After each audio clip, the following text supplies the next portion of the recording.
Hey guys, it's Daniel. Welcome back. If you like Nirvana, make sure to subscribe to this channel. I have a lot of Nirvana-related videos here, including interviews I've done with Steve Albini, Jack Endino, and many others. In today's video, we're going to be taking a look at On a Plane. Written in 1990, On a Plane was first recorded on New Year's Day 1991 at Music Source Studios in Seattle by Craig Montgomery.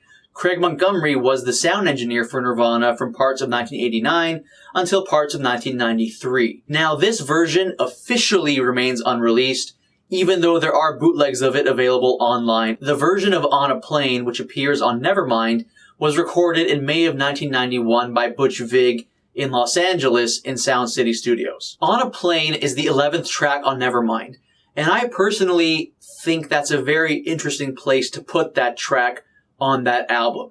On a Plane is a very up-tempo, energetic, light song. Whereas the 12th and final song on Nevermind, Something in the Way, is the exact opposite of that. Whenever I listen to Nevermind and it makes that transition from On a Plane to Something in the Way, I've always found that to be a very impactful transition. With regards to On a Plane, Kurt wasn't very happy with the final recording of that song, which appeared on Nevermind. In Kurt's own words, that song, On a Plane, came out way too clean. I'm not happy with the way that came out at all. It should have been a lot rawer. We play it a lot better live, I think. In Butch Vig's own words, he thought that On a Plane was, quote, a great pop song. But what does that mean exactly? When I think of contemporary mainstream pop music, at least for the most part, it seems to me that a lot of it is just very manufactured, fabricated, generic music, you know? Whereas Nirvana is the opposite of that. Nirvana was a genuine collective of artists really creating something special. There are a lot of pop artists I have a lot of respect for, but to me, I find that most pop music, especially today, is quite fabricated, and you just look at the song credit list for a lot of these simple songs. There's like 10 people on a song with like 2 lines. But that's a separate point. How is On a Plane a good pop song? What is a pop song then? I mean, the Beatles are pop, but the pop music of today and the Beatles sound nothing like each other. So what is pop? Take a look at this interview I did with Jack Endino, where Jack talks about the relationship between pop music and successful rock bands. Rock is a different aesthetic, and at times it becomes popular. Usually when there's a rock band that's very good at writing a pop song, which was what Nirvana did. People still want verses and choruses and bridges and hooks. And if rock bands deliver that, they can become popular. If the aesthetic is not going in that direction, then it's going to be more niche. And that's just how popular music has worked for decades and decades. So, that's the funny thing. Nobody really accused Nirvana of selling out. Kurt was very sensitive to that. But they were a great pop band. Guns N' Roses, pop songs. Jane's Addiction, pop songs. Pearl Jam, their hits, the big hits they've had, they're written as pop songs. I find that pop has a connotation to it, though, in a sense of like those may be pop's like influence with rock and roll, but like they're still playing their instruments, they're still really singing. I feel like when people think of pop music today, it's more like the autotune kind of stuff. It is. It's more the common kind of pop music that rules the charts, and that the major labels are more interested in promoting and signing is manufactured for the most part. It's made by committee. It's made electronically. That's not to say that there's not real talent involved. This is real music with real talent and real producers who know what the hell they're doing. But it's just a completely different kind of art. It's a different artistic impulse. It's a different style. It's a different genre. It's just, there's no guitars.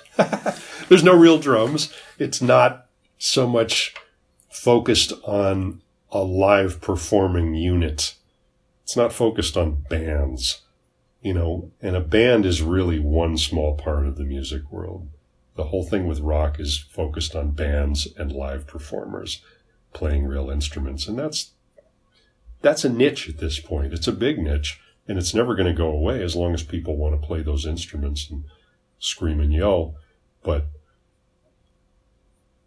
that's, once again, it's a niche. As was the case for many of Nirvana's songs, Kurt wrote many of the final lyrics for On a Plane just prior to recording the song. This last-second approach led to the lyric in On a Plane, "What the hell am I trying to say?" One of the cool things about On a Plane is that it features Dave Grohl singing harmonies with Kurt at various points in the song. Nirvana finished recording Nevermind on May 19th, 1991, and performed On a Plane live for the first time at the old Jabberjaw Coffee House in Los Angeles on May 29th, 1991. The fact that Nirvana was performing at a coffee house just 10 days after recording what would end up becoming the definitive album of the 1990s is pretty interesting. And of course, we can't do a video about On a Plane without talking about the lyrics and what the lyrics might mean. In an interview with English journalist John Savage back in 1993, Kurt Cobain said that the song was basically about classic alienation, I guess. Although he did mention that when he'd be asked by different people what the lyrics in his song stood for, he would often give different people different answers. Kurt went on to say that many of his lyrics were taken from pieces of poetry thrown together, not usually thematic at all. Despite this statement from Kurt that many of his lyrics had no deeper meaning, that hasn't stopped his lyrics from being dissected and analyzed from people from all over the world. It's been suggested that the lyric, "My mother died every night," may have been a reference to the abusive boyfriend Kurt's mother Wendy had after she divorced Kurt's father Donald, and that Kurt is referring to himself in the song when he says, "The black sheep got blackmailed again." This is all just speculation, but what we do know definitively is that the lyric, "Don't quote me on that," was a reference to a running joke Nirvana had during their recording session at Sound City Studios. In Dave Grohl's words, someone would say something like, "Where's the mayonnaise?" And someone else would answer, "It's in the fridge, but don't quote me on that." For me personally, the structure of the lyrics in the chorus for On a Plane, "I'm on a plane, I can't complain," reminds me of the structure of the lyrics in Smells Like Teen Spirit's chorus, "A mosquito, my libido." I don't think there's any deep, meaningful connection between these two choruses.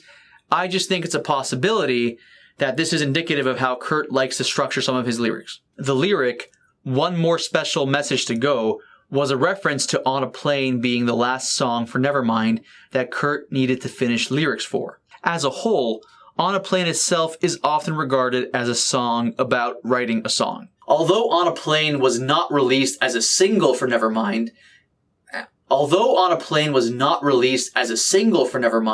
it was released as a promotional single for Nevermind. Yes, there is a difference. In my video for Drain You, I do talk about this as well. If you want to see that video, it is in the description box below. A promotional single and a single are different, at least in terms of how the business used to be.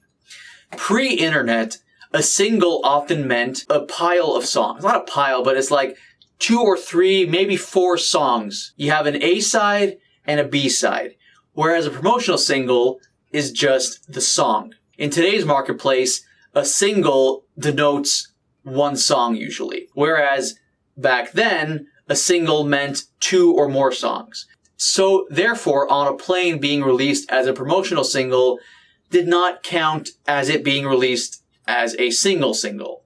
Does that make sense? The promotional single for On a Plane peaked at number 25 on the Billboard Alternative Songs charts and was generally well received by critics.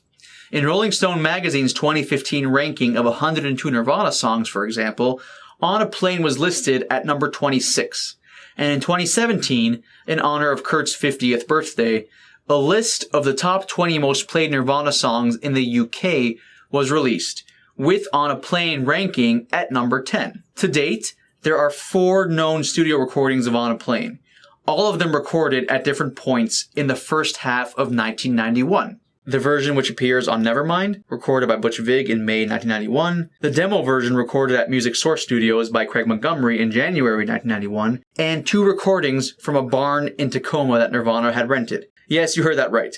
The band rented a converted barn with an oversized PA system as a rehearsal space prior to recording Nevermind. The barn was located in the backyard of a friend's house in Tacoma, Washington. A version of On a Plane recorded at the barn from March of 1991 was released on the 2011 Nevermind Deluxe reissue, and another version of On a Plane recorded at the barn from April of 1991 was released on the 2006 DVD Live Tonight, Sold Out. When recalling their rehearsals at the converted barn, Chris Novoselic said, "We came up with so much stuff where we'd go, this is the best thing we've ever done. And then we'd forget how to play it." Facepalm. On a Plane was one of the songs Nirvana played at their famous MTV Unplugged performance in November of 1993. And for the performance of On a Plane, they were joined by their friend Lori Goldston.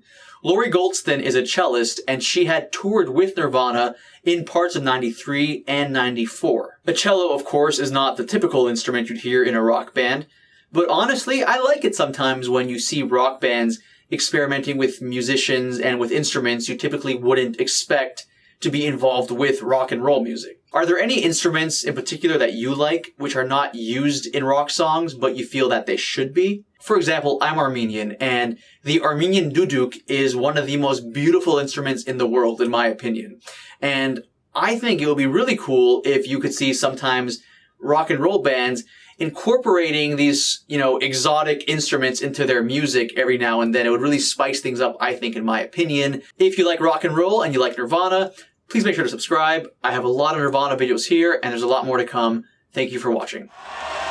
People still believe in the power of rock and roll music. Hey, thanks for watching. My name is Daniel Sarkisian. I'm an independent filmmaker from Toronto.